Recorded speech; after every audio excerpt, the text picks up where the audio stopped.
খুবই সীমিত, সেটাতে মানুষের মন রক্ষা করা কঠিন।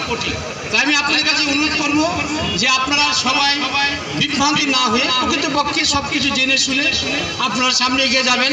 আর আমার বড় ভাই যে কথাগুলি বলেছে, আমরা এলাকার মানুষ, এলাকার সন্তানকে ভালোবাসলে অনেক কিছুই হয়। তাই আমি আশা করব যে আমার ভুল ভ্রান্তি যদি থেকে থাকে সব ভুল ভ্রান্তি মাফ করে দিয়ে আমি আবারও যেহেতু উপজেলা পরিষদ চেয়ারম্যান প্রার্থী হয়ে এসেছি, আপনারা যদি ভালো মনে করেন আমার ভুল ভ্রান্তি মাফ করে দিয়ে নির্বাচিত করা যায় আপনার জন্য। না হলে আমরা সবাই এসেছি সুষ্ঠু এবং সুন্দরভাবে।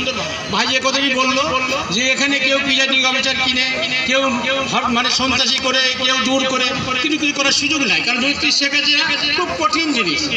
উনি বলেছেন মানুষ কিন্তু বলে বাঘে চিনলে বাঘে যদি ধরে ছাড়া পাওয়ার সুযোগ আছে, কিন্তু শেখ হাসিনাকে ধরে তাকে পাওয়ার সুযোগ নেই।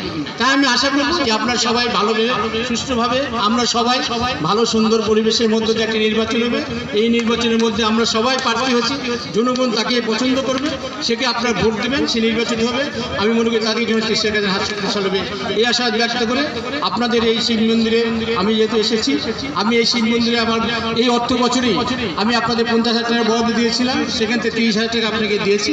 আর আজকে আমি যেখানে অনুষ্ঠানে এসেছি আমি এখানে আপনাদেরকে এই পূজা উপলক্ষে 6,000 টাকা নগদ দিয়ে আমি সহায়তা করছি। সবাই আমার কাছে জন্য আশীর্বাদ রাখবেন, দোয়া রাখবেন।